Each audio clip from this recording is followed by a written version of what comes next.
Welcome to Viral Recaps. Today I'm going to explain an adventure and action movie called Journey to the Mysterious Island from 2012.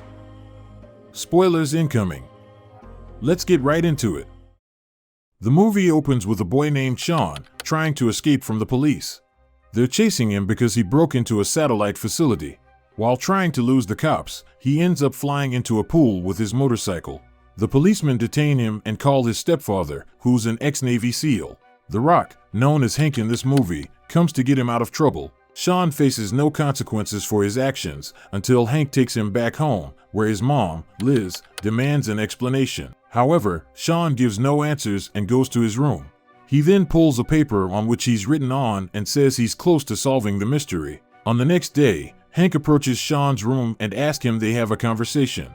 Although he tries his best to bond with the boy, it's just not working out. However, that changes when Hank notices him decoding a cryptogram. Sean then finally reveals why he broke into the satellite facility. A radio signal got sent from an unknown location, but his equipment wasn't powerful enough, so he broke in the facility to boost his signal and wrote the message on the paper. As an ex-Navy SEAL, Hank manages to decode it within seconds. The message states that a place known as the Mysterious Island is real and guides them toward 3 different books written about 3 different islands. All books have a different map, but when Hank puts the pieces together, they form one big map that contains the exact coordinates of the Mysterious Island. Sean then starts packing immediately as he thinks the message was sent out by his grandfather, who dedicated his life to find the island and has been missing for 2 years now. His enthusiasm is quickly cut short though, as Hank tells him there's no way he'll let him travel halfway around the world by himself. Sean then tells him this is very important for him and leaves disappointed. Although Hank thinks there's no island there at all, he still convinces Liz to let them go to Palau so that Sean sees this for himself. He's also hoping that they'll finally bond thanks to the trip. The boy doesn't seem very satisfied when Hank tells him they're going together, but he's still happy he'll be able to explore. When they arrive here, they ask a tour guide to take them to the island and show him the coordinates, but he instantly refuses, saying that part of the Pacific Ocean is nothing but storms. Luckily for them, another tour guide, Gabato, hears their conversation and he agrees to take them there for the whooping price of $3,000. They're just about to give up upon seeing his crappy helicopter, but then Gabato's daughter, Kailani, takes Sean's breath away with her beauty and they end up taking the trip. Everything looks just fine almost the whole trip, but they suddenly encounter a very intense storm and they're sucked into a hurricane, leading them directly down to the ocean. Somehow, everyone managed to survive the crash unharmed and they wake up on the shore of the mysterious island. As the helicopter's been totally destroyed, they're now forced to find a way off the beach and shelter. Sean finds his map and locates the cave leading into the island. When they get there, everyone is stunned by the incredible beauty of the island. Here, all small animals are big and all big animals are small.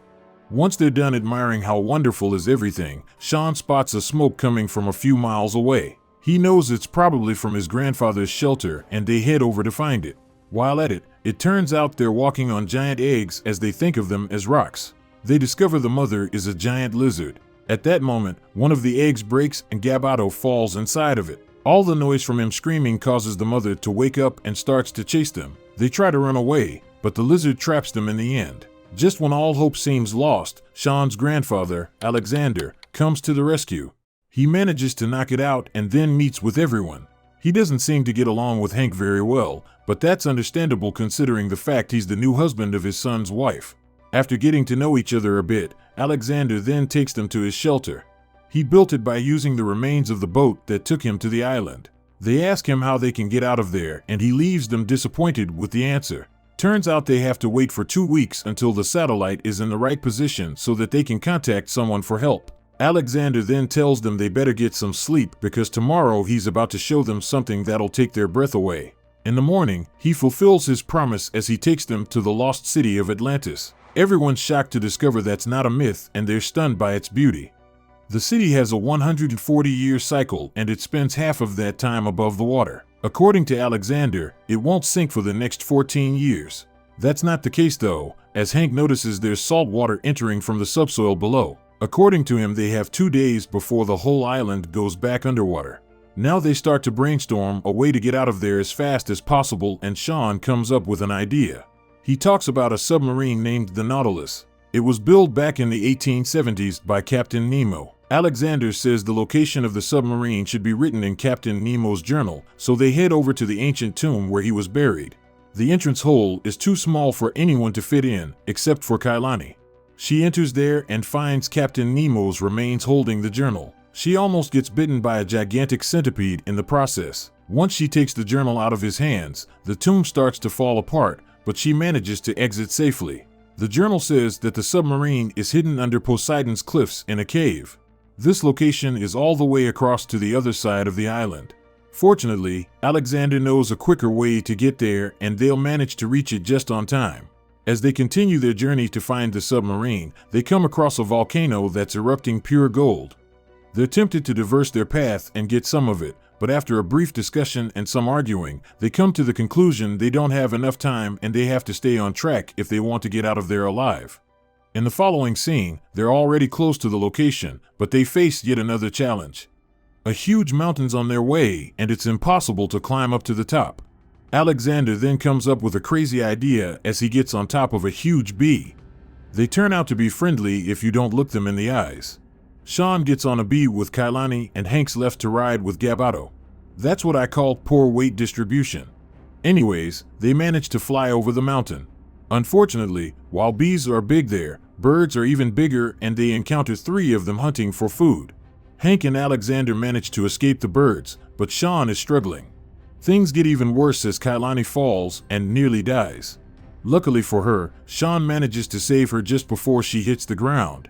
He then makes her get off the bee and flies away to get the danger far away from everyone.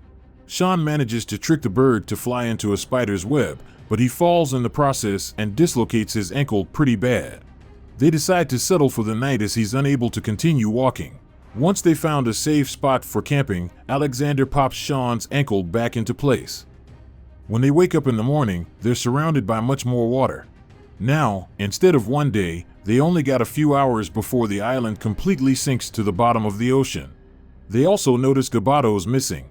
He decided to go back and get some gold during the night, because that's the only way he can afford to send Kailani to college. The group decides to split up in 2. Alexander will go back with Kailani to find her father, while Sean and Hank will go to find the submarine. Upon arriving at the location, they notice that the cave is already underwater. Hank comes up with an idea of building makeshift scuba tanks with what they've salvaged from the beach. Meanwhile, the other pair finds Gabato, who's digging out a huge chunk of gold. He realizes it's way too big and there's no way he could take it, so they head over to the Poseidon's cliffs. Coming back to Hank and Sean, they successfully created the scuba tanks and dive into the water to find the submarine. Once they found it, they face yet another trouble as a gigantic electric eel is trying to eat them alive. However, they manage to get inside just on time. Meanwhile, the rest of the group is already on the spot and they're barely managing to survive because the island is already sinking. Just when they fall into the water, Hank and Sean take them into the submarine, saving them from certain death. Thankfully, everyone's unharmed and they manage to escape successfully. In the following scene, we see Gabato is using the submarine as a replacement for his helicopter. He also managed to fulfill his promise and sent Kailani to a college. She and Sean are in a happy relationship now, and she's just arriving at his house to surprise him for his birthday. While they're having a great family time together, Alexander appears to give his grandson a present. He gifts him a book named From the Earth to the Moon as a proposal for their next adventure.